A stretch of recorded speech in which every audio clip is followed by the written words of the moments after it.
Good evening, my name is Suraj, and today we're going to be walking through discussion 2 from the fall 2019 iteration of Data 100. Welcome. So before we get into the worksheet, I do want to give a disclaimer. I will be creating these videos for each discussion, but these are not meant to be a substitute for in-person discussion. Okay, and that's why I'm posting this close to a week after discussion 2 actually happened. Okay.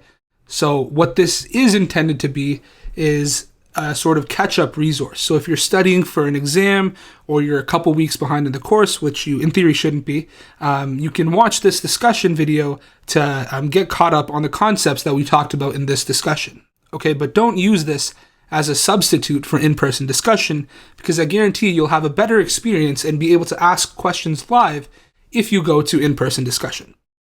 Okay, but with that out of the way, let's dive into the worksheet. And so in our first section, we're talking about 0-1 data. Okay, and the example that we're dealing with here is the support in Deb's family for Trump. Okay, so we have a set of values, each of which are equal to 0 or 1.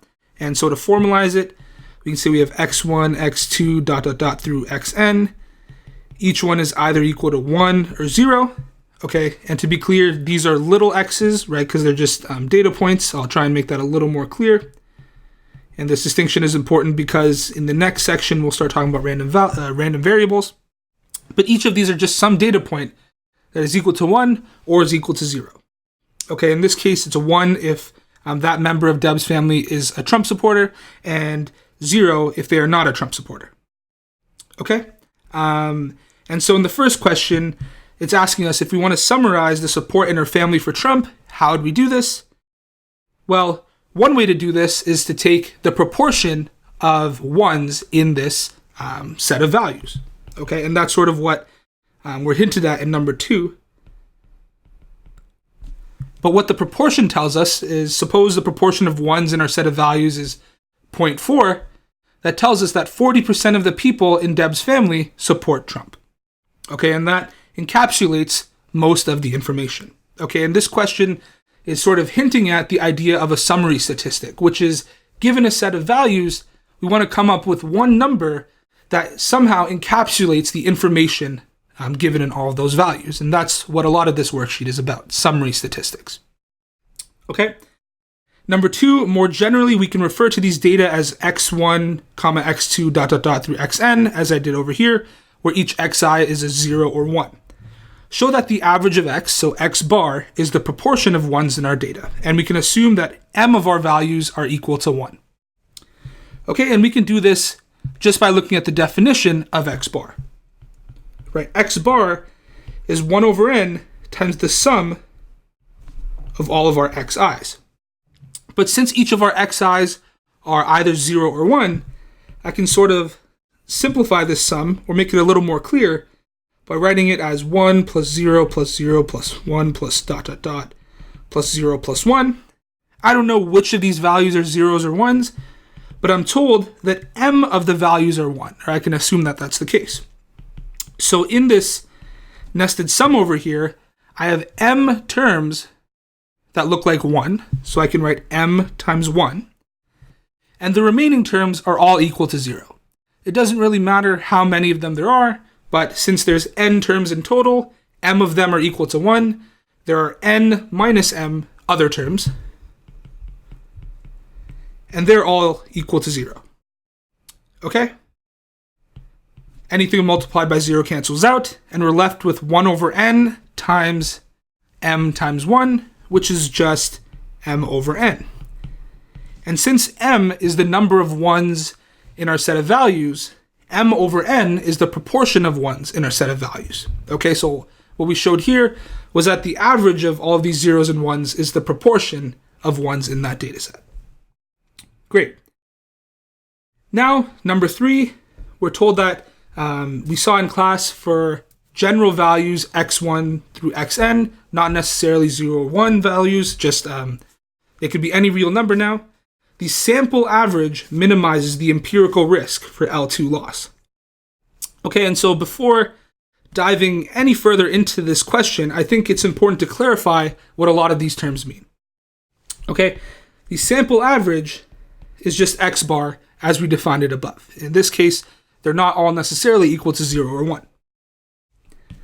Then we have this idea of empirical risk. Okay? And so what does empirical risk mean? It just means the average loss over our entire data set. And so then that begs the question, what is loss? We're told over here we have this weird thing called L2 loss. Okay? And so at an abstract level, when we're coming up with some sort of prediction or summary statistic, we want in some way to quantify how good our summary statistic is. And so in order to find the best summary statistic, we need a way to measure how good or bad it is. And so we come up with the loss function. And the worse our summary statistic is, the bigger our loss function is. And so what we want to do is minimize our loss function over our entire data set, which gives us the best, in some sense, value of our summary statistic. Okay? The choice of a loss function is up to us. In the next week's discussion, we'll see L1 loss, which is essentially just the absolute value difference between our actual value and predicted value. Here we're looking at the L2 loss. So the L2 loss between a true value y and predicted value y hat is just their difference squared. Okay, and that's why over here you see xi, which is our true value, minus c, which is our summary statistic or prediction, quantity squared. And this is the empirical risk because we're taking this loss for each of our points and we're averaging it. Okay, that's evident because we have 1 over n and the sigma. Okay, so we're averaging our loss function over our entire data set. So in this question, we're told that we want to confirm that the minimizer of the empirical risk in this special case of data is the proportion of ones in the sample. But what I actually want to do here is recreate the proof from lecture. I believe this would have been lecture 2, where we derive the fact that in general, not just for 0-1 data, but for general scalar data, the minimizing value of c is x bar. Okay, so what we're about to do is slightly more involved than the discussion worksheet really asks for, but I think it might be a little better for conceptual understanding. Okay, and for that, let's do this. And so what we want to do is we have our loss function. Let's make this a little smaller. 1 over n, our empirical risk, 1 over n, times the sum of xi minus c squared. And so there are two ways to approach this. One of them is by doing this adding and subtracting of the same quantity, this trick that I believe was done in lecture and that we'll also do in the second section of this worksheet. The other way is to treat this as some function of c. Okay? And as you may have studied in an earlier calculus course, if you have some function of a single variable and you want to find the value of that variable that minimizes the function, you take the derivative of that function, set it equal to 0, and solve for the optimal value. Okay? Here, we want to find the optimal value of c that minimizes this function. So what we will do is take the derivative with respect to c, set it equal to 0, and solve for c. And hopefully, we will get the sample average. So let's do that. So let's take the derivative with respect to c. And so one other rule that we need to remember is that the derivative of a sum is a sum of derivatives. What does that really mean? Well, it just means I can take the derivative of whatever's in here and leave it as a sum, and that statement will hold true. Okay? And so to be a little more explicit, I can write this as the 1 over n times the sum of I going from 1 to n of 2 times xi minus c times negative 1. Right? I bring down the 2 by the power rule and then multiply by negative 1 because the derivative of xi minus c with respect to c is negative 1. Remember, we're taking the derivative with respect to c. Okay? And so I have a constant 2 here and a constant negative 1 here. Since you can pull a constant term out of a sum, I can rewrite this as negative 2 over n times the sum of I going from 1 to n of xi minus c. And remember, we want to optimize this, so we're going to set this equal to 0. Okay? Now all we need to do is solve for c here. So first I can multiply both sides by the reciprocal of this quantity. So I can multiply it by negative n over 2. And that will get rid of the constant out in front. And since it's 0 on the right-hand side won't change. So this really simplifies to the sum of I going from 1 to n of xi minus c is equal to 0. Now I can separate the two terms in our sum into two separate sums, right? So I can write this as the sum of I going from 1 to n of xi minus the sum of I going from 1 to n of c is equal to 0. But now the question is, that's a little messy. The question is, what does this quantity equal, right? There are no i's in this sum.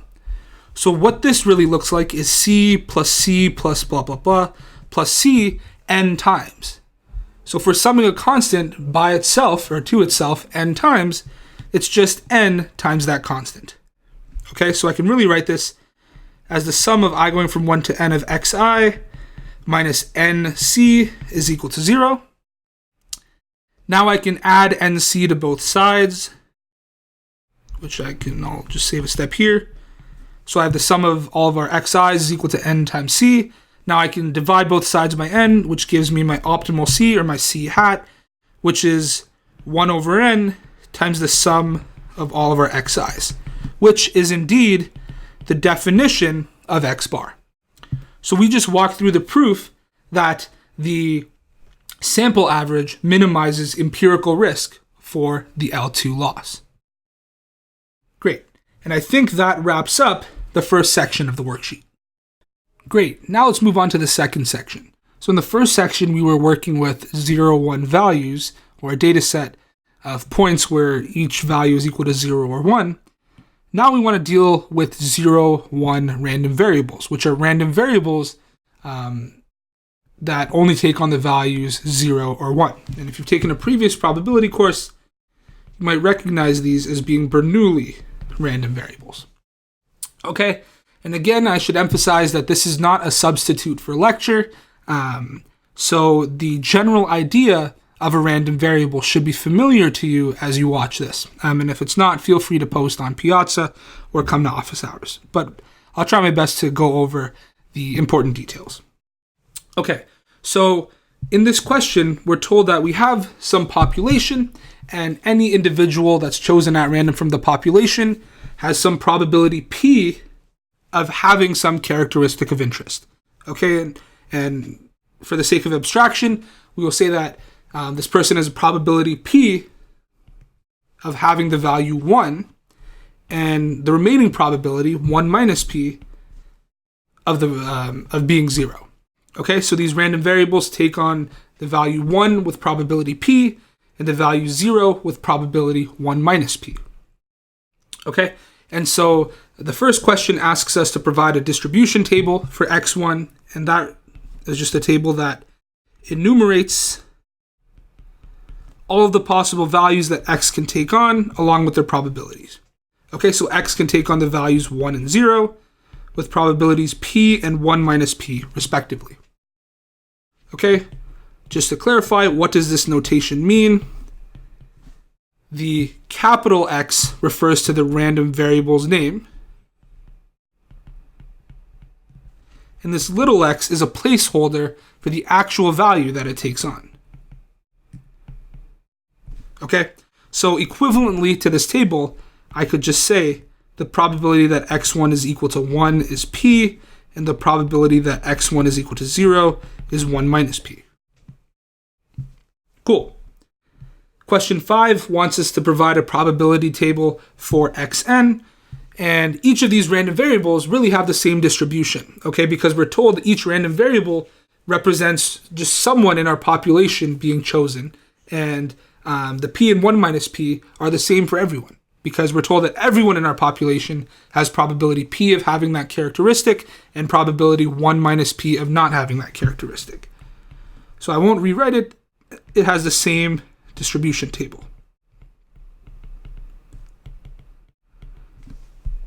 Great. Question 6 asks us for the expected value of x1. So for a brief detour, let's revisit the idea of expected value. Okay? The formal definition of expected value for some random variable, and for some discrete random variable, I should say, is a sum over all possible values that the random variable takes on of x times the probability that that random variable is equal to x. Okay? So you can think of this as a weighted sum of outcome times the probability of that outcome. Great. And so what's the expected value of x1? Well, suppose you don't know properties of the Bernoulli distribution, which we really don't assume that you know. We can use this definition. We know that the variable takes on the values 0 or 1. It takes on the value 1 with probability p, so I have 1 times p.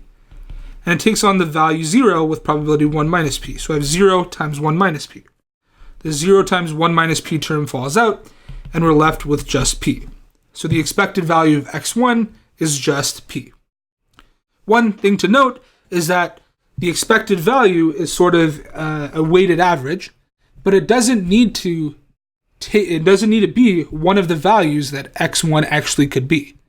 Right? x1 is always either 0 or 1, but this expected value could be anything between 0 or 1, right? Like p could be 0.7, for example. That's not 0 or 1. So the expected value doesn't necessarily have to be one of the values that our random variable takes on. That's one thing to keep in mind. Number 7, if our goal is to find an estimator for the probability distribution that minimizes the expected square loss, and so here we're taking the expectation of x minus c squared for some constant c, we want to show that the value of c that minimizes the expected square loss is c is equal to the expectation of x.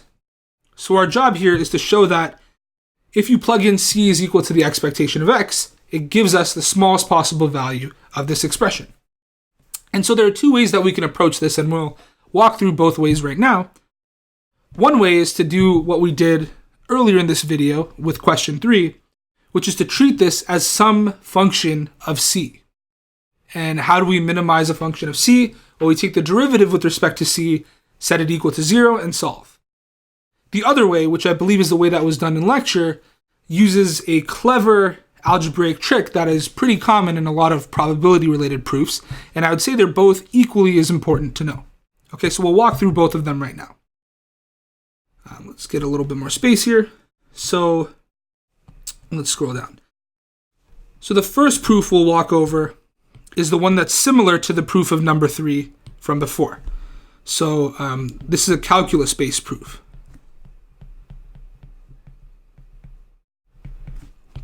Great. And so what I'm claiming is that we should treat this expression, the expectation of x minus c squared, as a function of c. And what I want to do is take the derivative of this with respect to c, set it equal to 0, and solve for c. Right now, we're not really in a position where we could take the derivative with respect to c. So what I want to do is expand this out and use the linearity of expectation to simplify things. Okay, so first, I notice I have something squared, something minus something squared. So what I can do is use one of the common identities to expand this out. So I can rewrite this as x squared minus 2cx plus c squared. Great. Now, by the linearity of expectation, which states that the expectation of a sum can be written as a sum of expectations, okay, for any random variables x and y. And that's just something to keep in mind. I'll erase it because we don't really have that much space. By the linearity of expectation, I can separate this into 3 separate expectations. So I can write this as the expectation of x squared minus the expectation of 2cx plus the expectation of c squared. Okay? The expectation of x squared, there's not a whole lot I can do with that.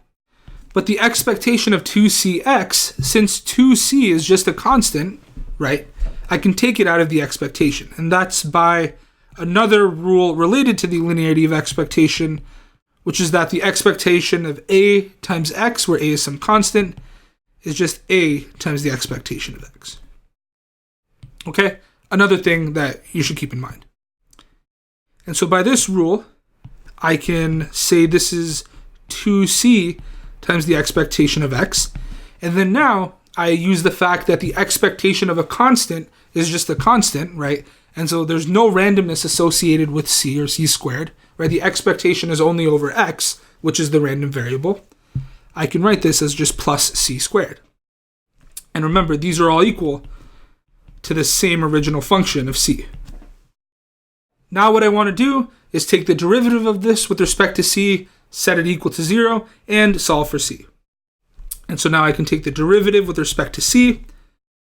What's the derivative of the expectation of x squared with respect to c? It's 0, because there's no c's involved. So with respect to c, this term over here is a constant. So we have 0. What's the derivative of negative 2c times the expectation of x with respect to c? Well, that's just negative 2 expectation of x, right? Because the expectation of a linear term becomes a constant term. And what's the derivative of c squared? Well, that's just 2c. And I can set this equal to 0, right? Because I want to solve for the optimal value of c. By doing a little bit of rearranging, I get that 2 times the expectation of x is equal to 2 times c. If you divide through, you get that the optimal value of c is the expectation of x, as we were told to show. Okay, so that's one proof of the fact that the expectation of x minimizes this expression. Okay, if you plug in c is the expectation of x, it minimizes the expression that we're given. Great. I also now want to walk through the proof that was done in lecture. Okay, and this doesn't involve calculus. Okay, I guess we can call it the non-calculus proof. Okay, and so again, we want to minimize this quantity. Great.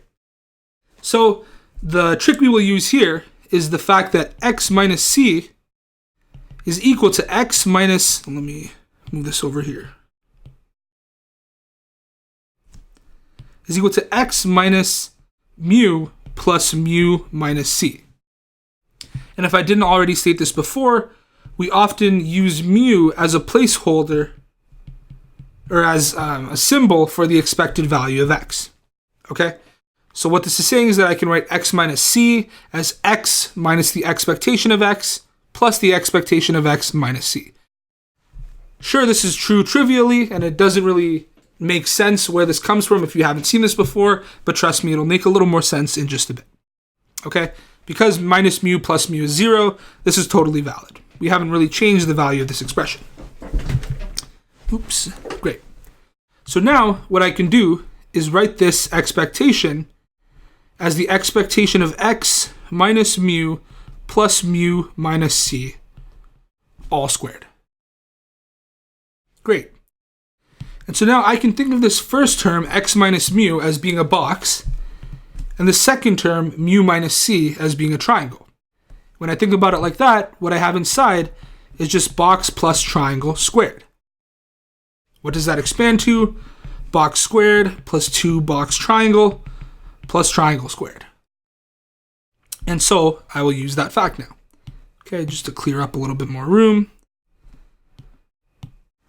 I can write this as expectation of x minus mu squared plus 2 times x minus mu minus c plus mu minus c squared. Okay, this is all within that outside expectation. Now, as we did in the first proof, we can use the linearity of expectation to break this up into 3 separate expectations. So I can write this as the expectation of x minus mu squared plus 2, I guess, we won't skip too many steps.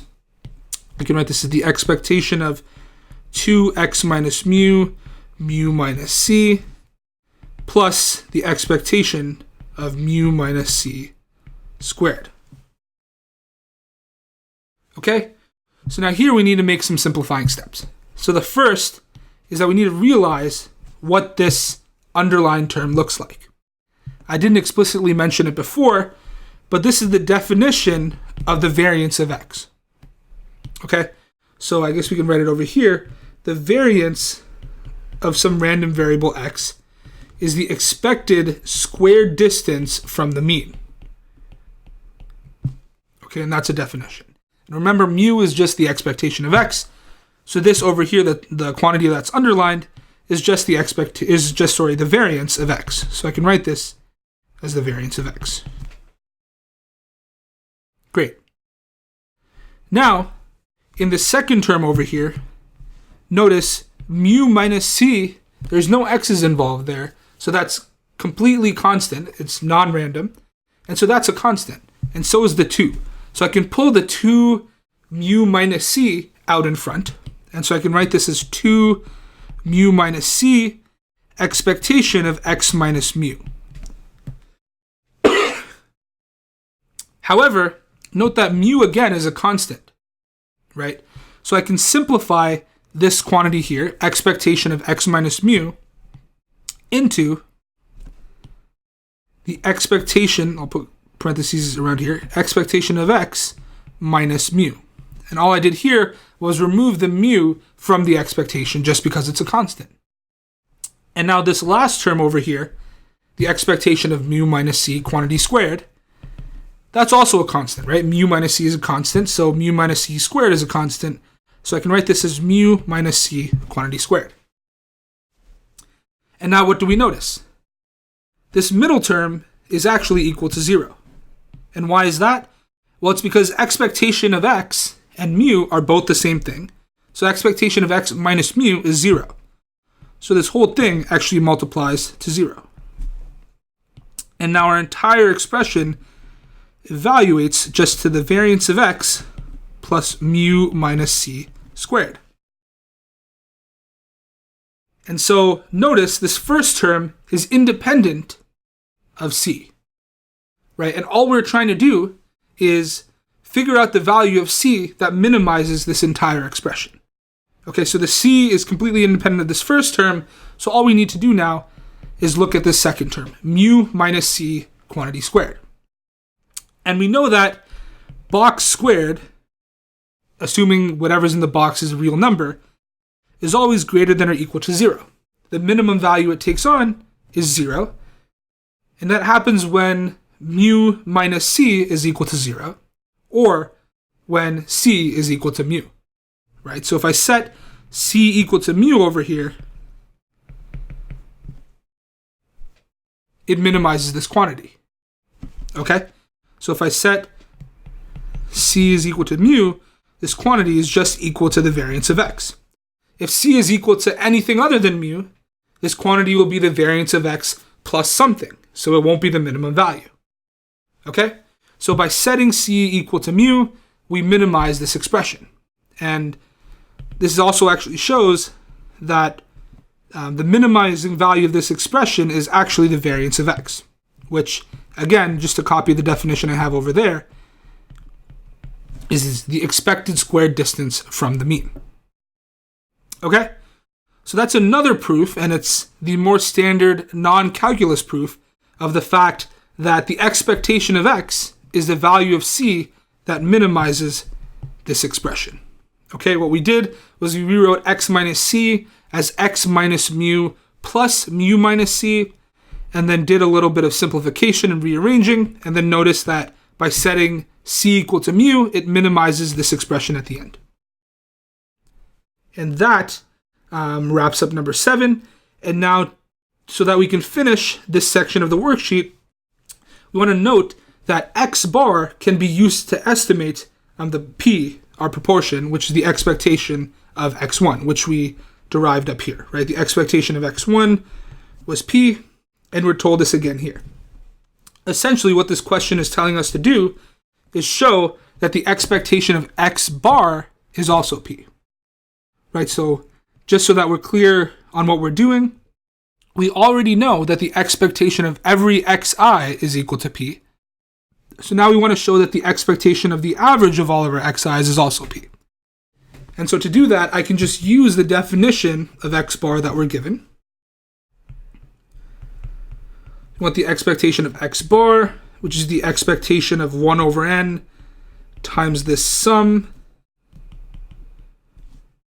by the linearity of expectation, or the fact that you can pull a constant out of an expectation. I can write this as 1 over n times an expectation of a sum. And then again, by the linearity of expectation, I can rewrite the expectation of a sum into a sum of individual expectations. So I can write this as the sum of these expectations. And then now we note that every xi has the same distribution, and they all have the same expectation, which is just p. So this is really a sum of p plus blah, blah, blah, plus p n times, right? Which is just 1 over n times p. The 1 over n's and the n cancel, and we're left with just p. So we showed that if the expectation of each of our x's is p, then the expectation of x bar is also p.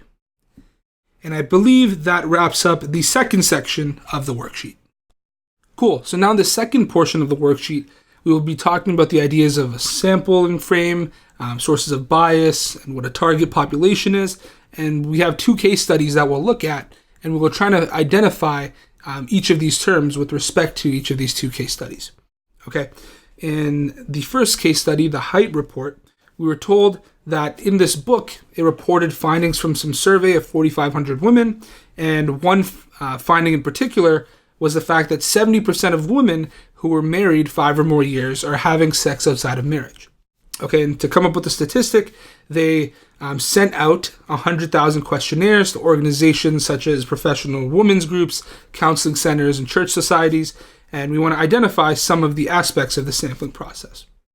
Okay, so the first is, who is the target population? So who is the set of individuals we want to answer some question about, we want to generalize some fact about, and that is women who are married at least 5 years. And we can assume that we're just looking at the US because different countries are different. Okay, so we can say women married 5 or more years in the US.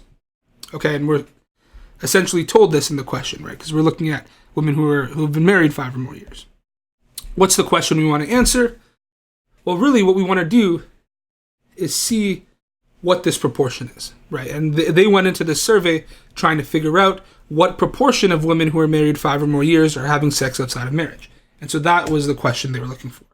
And so they want to find the proportion of women married 5+ years that are having sex outside of marriage.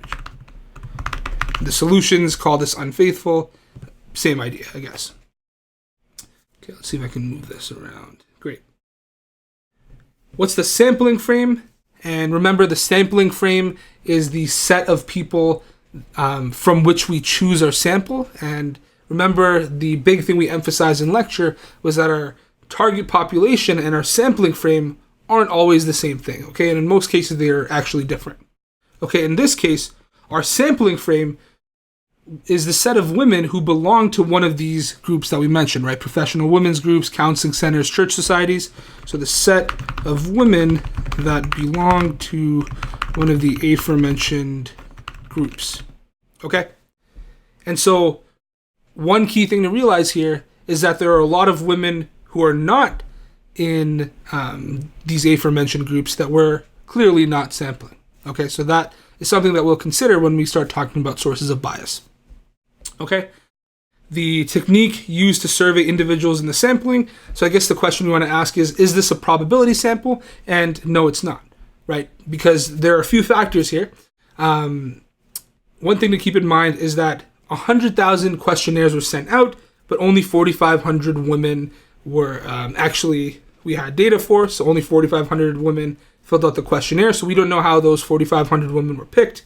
And bigger, we don't really know who and how these groups were picked, right? We're told that they sampled professionals, women's groups, counseling centers, church societies. Who came up with these? Okay, these are some unknowns that we have, but all we can really say is that this is not a probability sample. Unclear how these groups were chosen. I can probably write this like that. Great. Okay. And so now let's discuss a couple potential sources of bias, right? And so we're given two tables here. One of the location size breakdown of people in the survey versus the US. And what I mean by location size, whether or not they live in a small town, a rural area, or a urban/large city. And you see that the distribution is the same for women in the survey and the US as a whole. And we have a similar table for race. Okay, so the race of the women in the survey and the race of the US are roughly the same. So we're trying to remove those as potential sources of bias. What are some other actual potential sources of bias, though? So I guess the first is self-selection. Self-selection. And why is that? Well, only 4,500 of the 100,000 women who were sent questionnaires filled it out. Okay, now that's what I was mentioning earlier, right? 4,500 women filled it out, but 100,000 were given the questionnaire.